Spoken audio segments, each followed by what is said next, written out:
할렐루야. 네, 오늘 우중에서도 주님 앞에 나와 예배하는 여러분들 가운데 주님 주시는 은혜와 평강이 함께 하시기를 축복합니다. 1995년 우리나라에서 가장 유행했던 히트곡이 있습니다.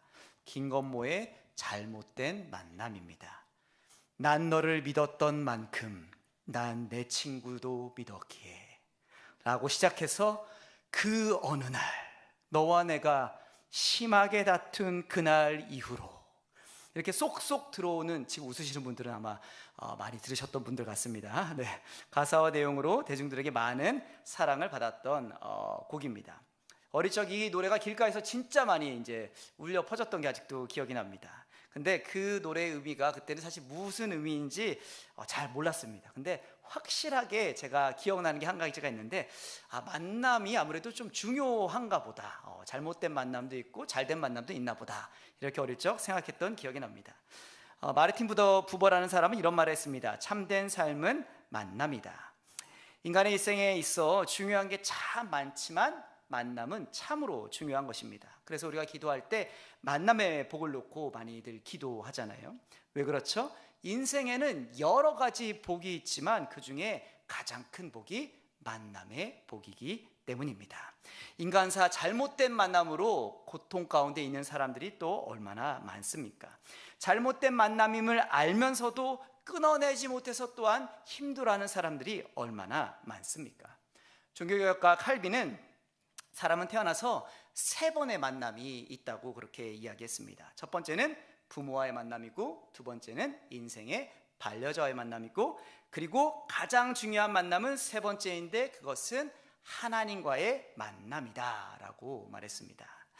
일전에 길을 가다가 어떤 교회에서 주는 전도지를 받은 적이 있습니다. 그 전도지에 이런 문구가 쓰여 있었어요. 인생의 방황은 예수님을 만나면 끝나고, 신앙의 방황은 좋은 교회를 만나면 끝이 납니다. 아주 좋은 문구라고 사실 생각을 했습니다. 복잡다단한 인생사, 그 인생의 방황은 예수님을 만나면 끝난다. 여러분 이 사실을 믿으시기 바랍니다. 그리고 좋은 교회를 찾아서 떠도는 발걸음들, 그 방황은 좋은 교회를 만나면 끝이 납니다. 우리 교회가 바로 그런 교회인 줄로 믿습니다. 특별히 우리 교회를 찾아오는 모든 이들이 예수님을 만나 모든 인생의 방황이 끝이 나게 되기를 소망합니다. 교회는 복음을 전하는 공동체입니다. 풀어 말하면 좋은 소식을 전하는 공동체입니다. 좋은 소식은 무엇을 말하는 걸까요? 바로 예수 그리스도입니다. 우리를 위해서 이 땅 가운데 오시고 십자가에 달려 죽으시고 부활하신 그 주님을 전하는 것입니다. 그것을 거칠지만 아주 단순하게 말하자면 좋은 소식은 곧 예수님을 만나는 일이라고 말할 수 있겠습니다. 왜냐하면 그분을 만나야 우리의 인생이 새로워질 수 있기 때문입니다. 예수님을 만남으로 우리의 인생이 새로운 가능성의 세계로 들어갈 수 있게 되기 때문입니다. 예수님을 만날 때 이전까지는 부정적인 인생을 살았던 사람이 긍정적인 사람이 되고, 삶에 소망이 없던 사람이 삶에 소망이 생기게 되기 때문입니다. 종종 담임 목사님과 이렇게 신방을 같이 갈 때가 있습니다. 그때 되면 담임 목사님께서 신방 받으시는 성도님께 이제 교육 그 카드가 있잖아요. 카드를 이렇게 보시면 사진이 여기 이렇게 있습니다. 그러면서 이제 사진을 보시면서 농담 반 진담 반으로 하시는 말씀 중에 하나가, 이 사진의 얼굴과 지금의 얼굴을 같이 이렇게 보면서, 우리 성도님 얼굴이 이렇게 참 많이 밝아지셨어요. 역시 하나님은 살아계셔. 막 이런 말씀을 할 때가 이제 종종 있습니다. 지금 내가 예전에 등록했을 때 이제 어떤 사진이었을까, 뭐 이런 생각을 두려워하는 마음으로 저를 바라보시지 말기 바랍니다. 그때도 좋은 얼굴이셨습니다. 그때도 물론 좋은 얼굴이셨지만 앞으로는 더 좋은 얼굴이 되실 거고, 그리고 주님의 은혜로 해같이 빛나게 될 줄로 믿습니다. 그렇게 되기를 축복합니다. 오늘 사도 바울은 2장을 이렇게 이제 시작합니다. 우리 1절 말씀 함께 같이 읽어보겠습니다. 1절입니다. 그는 허물과 죄로 죽었던 너희를 살리셨도다. 이 말씀을 헬라어 원문 그대로를 갖고 직역하면 이렇게 됩니다. 하나님이 살리신 너희는 그때 과거의 허물과 죄로 죽었다. 이렇게 원문을 번역하면 이렇게 직역할 수 있습니다. 예수님을 만나기 전에는 본래 다 죽어 있었던 자들이었다는 이야기입니다. 육신은 살아있을지 모르나 영적으로 죽은 존재와 같았다는 그런 이야기입니다. 바울의 메시지는 이어집니다. 우리 같이 2절 3절도 같이 한번 읽어보겠습니다. 그때 너희는 그 가운데서 행하여 이 세상 풍조를 따르고 공중의 권세 잡은 자를 따랐으니 곧 지금 불순종의 아들들 가운데서 역사하는 영이라. 전에는 우리도 다 그 가운데서 우리 육체의 욕심을 따라 지내며 육체와 마음에 원하는 것을 하여 다른 이들과 같이 본질상 진노의 자녀였더니. 세상 풍조를 따랐다는 것은 그들이 세상에 그릇된 가치관과 세계관을 따라 살고 있었다는 것입니다. 세상 풍조는 세상에 그릇된 가치관과 세계관, 성경 66권이 가르쳐주는 신앙의 가치관과는 멀어져 있는 것을 의미합니다. 즉 오늘의 시대가 추구하고 있는 맘모니즘, 물질주의 같은 것들입니다.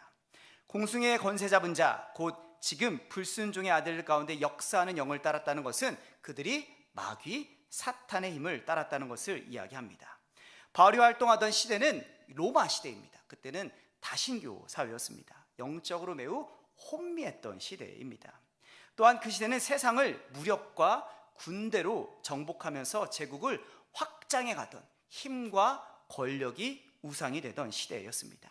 이는 악한 영을 쫓아가는 것으로 죽음의 상태였습니다. 바울은 그들에게 너희는 그때는 살아있으나 죽어있는 자 같았다라고 지금 이야기하고 있는 것입니다. 근데 이것은 선민이라고 불리는 이스라엘 백성도 사실 다르지 않았습니다. 3절에 보면 바울이 이렇게 얘기합니다. 우리도라고 얘기합니다. 나를 포함한 우리 유대인들도 똑같았다라는 지금 이야기를 하는 겁니다. 그들 역시도 육신의 욕심을 따라 살았다는 이야기입니다. 하나님께 제사도 드리고 예배도 드리고 11조도 드리고 절기도 열심히 지켰지만 속으로는 겉만 그런 모습을 갖고 살았지 속으로는 육체의 욕심을 따라 지냈다는 그런 이야기입니다.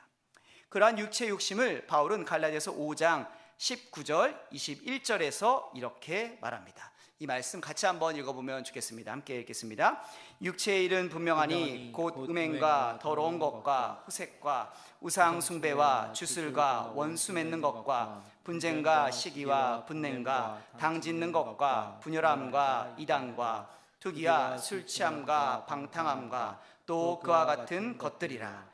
전에 너희에게 경계한 것 같이 경계하노니 이런 일을 하는 자들은 하나님의 나라를 유업으로 받지 못할 것이요. 아멘. 바울은 21절 말미에 이렇게 경고하죠. 이런 일들을 하는 자들은 하나님의 나라를 유업으로 받지 못할 것이다. 에베소서 오늘 말씀 3절에 보면 마음에 원하는 것이라는 표현이 있습니다. 여러분 무슨 말일까요? 마음이 원하는 것은 감정대로 내가 원하는 대로 그것을 행한다는 이야기입니다. 요즘 시대의 말로 하면 필 받은 대로 산다는 그런 이야기입니다. 이 시대는 느낌 가는 대로 마음 가는 대로 행하는 것을 인간적이고 자연스러운 것이라고 생각합니다. 그런데 바울은 그것을 이제 부정적으로 지금 이야기합니다. 육체와 마음이 원하는 대로 내 마음대로 사는 것은 성령의 일이 아니다라고 이야기합니다. 그것이야말로 영적으로 죽어있는 상태라고 말합니다. 우리는 종종 죄를 지을 때 이렇게 정당화하죠. 이게 내 본성인데 내가 선천적으로 이런 건데 어떡하겠어 라는 그런 생각을 하곤 합니다. 그것이 바로 육체와 마음이 원하는 것입니다. 믿지 않는 사람들은 이를 악한 본성이라고 생각하지 물론 않습니다. 하지만 믿는 자들은, 영안이 열린 자들은 이것을 영적인 죽음의 상태로 볼 수 있어야 합니다. 그래서 오늘 본문 3절 말미에 바울이 이렇게 말하는 것입니다. 다른 이들과 같이 본질상 진노의 자녀였더니. 우리가 지금은 여기서 이렇게 수요일날 비가 오는 가운데서도 점잖게 예배도 드리고 기쁨으로 찬양하기도 했지만 우리 역시 한때는 본질상 진노의 자녀들이었습니다. 내가 원하는 대로, 필 받은 대로, 육신의 소욕과 마음 가는 대로 인생을 살기도 했습니다. 다들 나는 그런 사람이 아니었는데요 라는 표정으로 쳐다보시는 것 같은데 저를 솔직해지시기를 그렇게 축복합니다. 본질상 진노의 자녀였던 것은 저를 포함한 여기 있는 사람 중에 단 한 분도 사실 예외가 없습니다. 저는 중학교 2학년 때 김정은도 무서워한다는 중2병을 크게 알았습니다. 김정은을 무찌를 정도의 담력을 가지고 살았던 시절이 있었습니다. 지금의 여러분이 제 모습을 보시면 상상이 안 되겠지만 그때는 이제 힙합 바지가 굉장히 유행이었거든요. 그래서 통이 굉장히 큰 바지를 입고 주렁주렁 긴 벨트를 거의 발목까지 내려오는 데까지 하고서 거리를 열심히 이제 쓸고 다녔습니다. 여기서 쓸고는 정말 물리적으로 바닥을 쓸었다는 그런 의미입니다. 하루는 할머니가 저한테 그렇게 말씀을 하시더라고요. 너 보고 거리에 청소부라고. 온 동네 바닥을 열심히 쓸고 다니니까 너 여기 구에서 상을 줘야겠다. 뭐 이런 얘기를 농담 반 진담반으로 하셨던 기억이 납니다. 그때 제 삶의 목적은 반항이었습니다. 부모님께 반항하고 선생님께 반항하고 어른들에게 반항하고 그렇게 열심히 반항하면서 주변의 거친 친구들과 어울려 다녔습니다. 여러분, 그러면 그 삶이 어떻게 됐을까요? 당연히 좋을 리가 없었습니다. 제가 중학교 1학년 때 성적이 별로 그렇게 나쁘지 않았는데 2학년 때부터 성적이 막 갑자기 이렇게 뚝뚝뚝뚝뚝 이제 떨어졌었습니다. 그래서 참 어머니가 종종 학교에 이제 오시곤 했습니다. 이상하게 선생님이 우리 어머니를 보고 싶으신지 가끔 이렇게 찾으시는 경우가 빈번해졌습니다. 친구들과 몰려다니면서 나쁜 짓을 하는 것을 굉장히 즐거워했는데 그중 하나는 마트 같은 데 가서 이제 과자나 초콜릿 같은 것을 훔치는 거를 좋아했었습니다. 눈에 뭐가 쓰였는지 그때는 우리 집이 그렇게 못 사는 게 아니었는데 그 과자랑 초콜릿을 훔쳐서 친구들에게 나눠줄 때 친구들이 야, 너 대단하다 이렇게 박수 쳐주는 게 그렇게 정말 그렇게 기분이 좋지 않을 수가 그렇게 좋을 수가 없었습니다. 그게 정말 멋진 일이다. 친구들에게 인정받는 일이다 라고 생각을 했습니다. 내가 이렇게 반항적이야, 내가 이렇게 센 사람이야 라고 보여지는 게 좋았습니다. 그렇게 열심히 센 척하는 무리들과 죄짓고 살던 어느 날이었습니다. 소풍 날짜가 다가오니 어김없이 매일같이 무리지어 죄짓고 다니는 친구들이 마트에 가자고 저를 초대했습니다. 사실 초대가 아니고 엄밀하게 말하면 요즘 아이들의 게임적 표현으로는 파티에 저를 그냥 이렇게 들어오라고 했습니다. 좋다고 제가 이제 따라 나갔습니다. 근데 참 신기한 게 사람은 영적인 동물인 게 그날따라 뭔가 기분이 굉장히 찜찜한 거예요. 그런 날 있잖아요. 무언가 잘못을 지속하고 있는데 그것이 들통날 것 같은 그런 느낌이 드는 그런 날이 다들 있지 않습니까? 아내 모르게 비상금을 숨겨놨는데 그 비상금을 들통날 것 같은 그런 날 다들 있지 않습니까? 저만 나쁜 놈으로 살았군요. 네, 근데 그날이 그런 날이었었습니다. 아니나 다를까 그날 마트 주인에게 딱 붙잡혔습니다. 3명이 갔는데 정말 속된 말로 재수가 없기 저만 붙잡혔습니다. 저만 붙잡혀갖고 정말 그때 얼마나 무릎 꿇고 싹싹 빌었는지 모릅니다. 근데 그때 정말 놀라운 사실을 발견했습니다. 나쁜 짓을 하던 같이 하던 친구들이 바람처럼 정말 사라졌다는 사실이었습니다. 제 상식으로는 그래도 의리란 게 있어서 2명 중에 1명은 남아서 저를 구명해 줘야 되는데 아무도 저를 찾지 않는 거예요. 아무도 저를 찾아와 주지 않는 것이었습니다. 이게 여러분 죄 짓는 무리들의 특징입니다. 같이 죄 지을 때는 좋아 보이나 어려움이 오면 아무도 도와주지 않습니다. 그냥 다 제 살 길 가기가 바쁩니다. 혹시 주변에 여러분 가운데도 아직도 죄 짓는 것을 기쁨으로 여기는 사람들과 가까이 지내시는 분들이 있다면 반드시 끊어내시기를 축복합니다. 내가 걸려도 그분들은 자기 살기 바쁘지 나를 건져주지 않으니 속히 결단하셔서 관계를 정리하시기를 축복합니다. 그렇게 의지하면서 나쁜 짓 하기 일삼았던 친구들이 다 도망가고 혼자 무릎 꿇고 앉아 있었는데 그때 누가 구명하러 왔을까요? 불쌍한 제 어머니만 와서 저를 구명했습니다. 그때 어머니가 정말 많이 우셨습니다. 막 무릎 꿇고 막 울었던 기억이 아직도 많이 납니다. 만약 어머님께서 혹시 이 방송을 보고 계시다면 이 자리를 빌어서 그때 정말 제가 죄송했다는 말씀을 꼭 드리고 싶습니다. 어머니의 눈물로 정신이 번쩍 들었습니다. 다시는 도둑질하지 않겠다고 다짐을 하게 됐고 친구들과의 관계도 싹 정리를 했습니다. 교회를 다녔음에도 하나님을 잘 알지 못했던 저에게는 그런 과거가 있었습니다. 이런 부끄러운 모습이 어디 저뿐이겠습니까? 여기서 다 말하지 못하지만 우리 각자에게는 다들 주님 앞에 부끄러운 모습들이 있을 것입니다. 주님을 알기 전 본질상 진노의 자녀로 살던 때가 있었습니다. 그런 우리의 인생 가운데 주님은 찾아오 주셨고 우리를 새로운 사람으로 빚어 주셨습니다. 그래서 성 어거스틴은 이런 말을 남겼습니다. 과거 없는 성인 없고 미래 없는 죄인도 없다.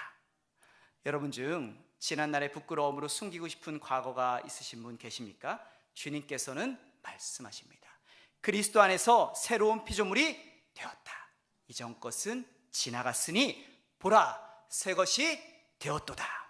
혹여나 아직도 죄와 싸우며 고군분투하고 싸우고 계시는 분이 계십니까? 주님께서 말씀하십니다. 내가 너를 지명하여 불렀나니 너는 내 것이라.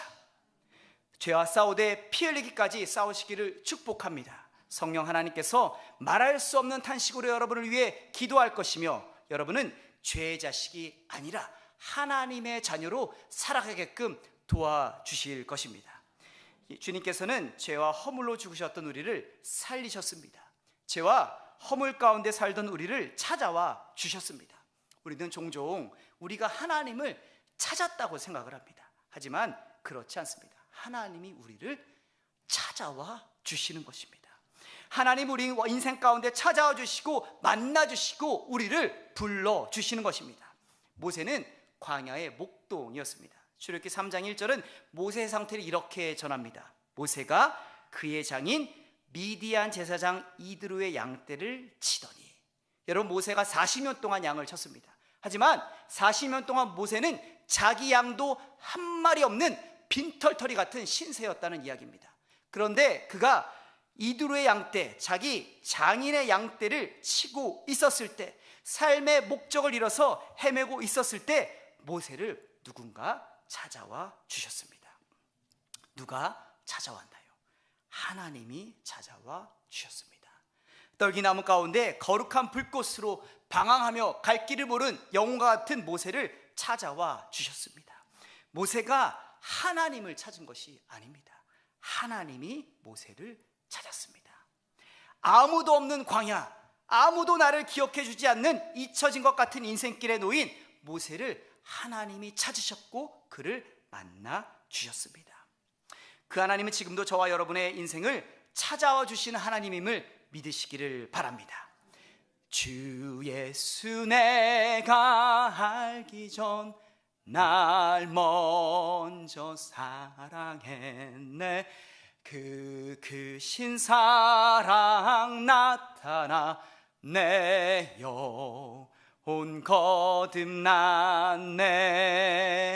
아멘. 우리가 사랑하기 전에 하나님께서 우리를 먼저 사랑하기로 작정하셨고 아들 예수 그리스도를 보내주셨습니다. 그 사랑이 이 저녁 다시금 깨달아지기를 축복합니다.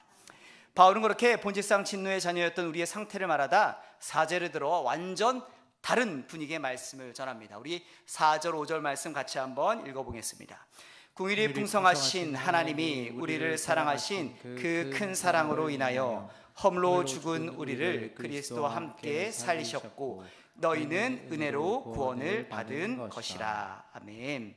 한글 성경에는 번역이 되어 있지 않지만 영어 성경으로 보면 4절 맨 앞에 but이 들어있습니다. 그러나가 들어있습니다. 우리는 육체와 마음이 원하는 것을 하며 다른 이들과 같이 본질상 진노의 자녀였더니 3절이 이렇게 끝나는데 4절이 되면 그러나 긍휼이 풍성하신 하나님께서 우리를 사랑하사 그 큰 사랑을 보여주셨다라고 사도 바울은 전합니다. 바로 예수 그리스도를 우리 가운데 보내주신 것입니다. 하나님의 사랑을 이처럼 하나님 세상을 이처럼 사랑하사 독생자를 주셨으니 하나밖에 없는 아들 예수를 우리 가운데 주셨습니다. 아들 예수를 십자가에 죽게 하심으로 우리 죄를 속량하시고 또 그렇게 죄로 인해 죽을 수밖에 없던 우리를 그리스도와 함께 살리셨습니다. 믿으십니까? 하나님의 구원 사건이 희미해져 있다면 이 시간 다시금 여러분을 속량해 주신 하나님의 넓으신 사랑을 우리 마음 가운데 새겨지기를 축복합니다. 주님 우리에게 말씀하십니다. 로마서 8장 1절 2절 말씀입니다. 제가 읽어드립니다. 그러므로 이제 그리스도 예수 안에 있는 자에게는 결코 정죄함이 없나니 이는 그리스도 예수 안에 있는 생명의 성령의 법이 죄와 사망의 법에서 너를 해방하였음이라. 아멘. 하나님께서 그리스도 예수 안에서 우리를 죄와 사망의 법에서 해방시키셨습니다. 그럼에도 불구하고 우리는 과거의 죄된 것들에 끌려다닐 때도 여전히 있습니다. 끊어내야 하는데 끊어내지 못하고 주저주저 할 때가 있습니다. 한 번은 새가족 교육을 진행하던 때에 어떤 성도님이 이런 말을 한 적이 있습니다. 신앙생활을 처음 시작했는데 은혜 받고 제대로 믿어보려고 하니까 마귀들이 자기를 가만 내버려 두지 않는다는 그런 이야기였습니다. 이게 무슨 말인가 싶어서 좀 물어보고 이렇게 좀 대답을 듣게 됐습니다. 근데 무슨 말이냐 하면은 예수님 믿고 주일을 성수하게 되고 교회에서 봉사를 하게 되니까 이제는 주일마다 만나던 친구들이 주말만 되면 그렇게 술 먹자고 이제 전화를 한다는 그런 이야기였습니다. 원래 이분이 주말이면 친구들하고 놀러 다니고 술 먹으면서 전국에 이름난 캠핑장을 다니며 풍류를 즐기시던 그런 분이셨습니다.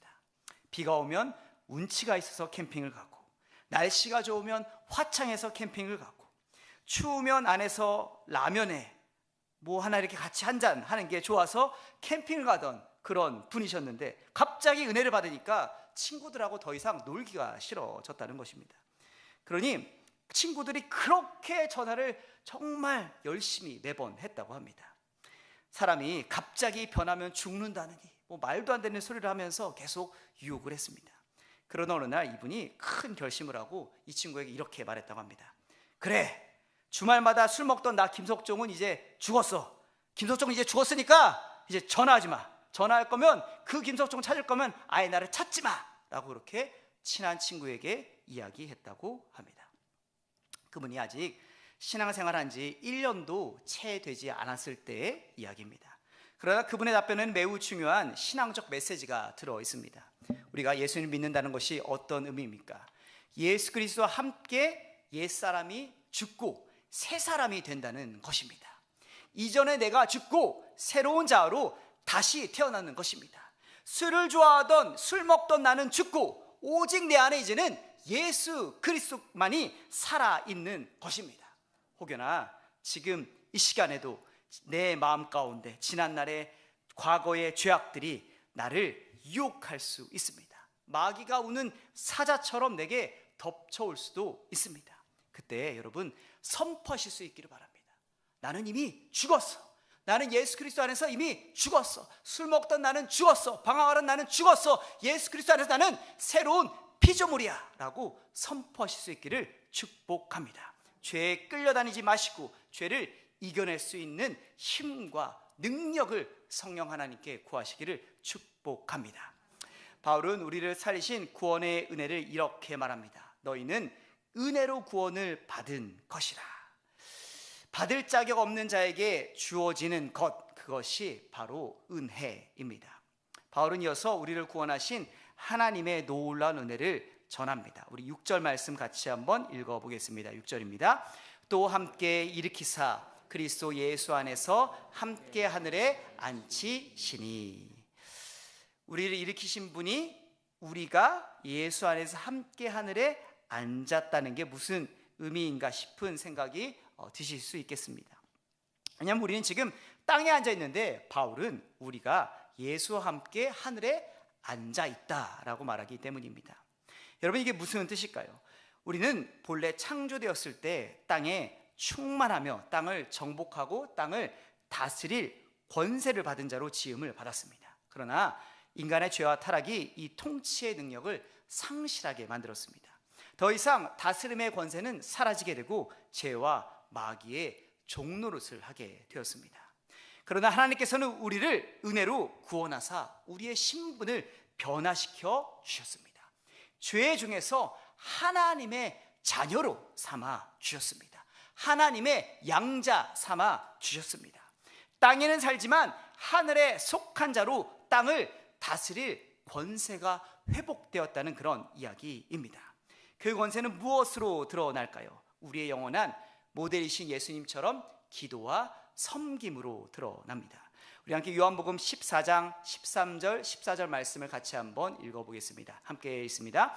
너희가 내 이름으로 무엇을 구하든지 내가 시행하리니 이는 아버지로 하여금 아들로 인하여 영광을 얻으시게 하려 함이라. 내 이름으로 무엇이든지 구하면 내가 시행하리라. 아멘. 여러분, 기도할 때 하나님이 일하심을 믿으십니까? 우리가 나라를 위해 기도하면 하나님께서 일하실 것입니다. 우리가 안중 땅을 위해 기도하면 하나님께서 일하여 주실 것입니다. 여러분이 가족을 위해 기도하면 하나님께서 일하여 주십니다.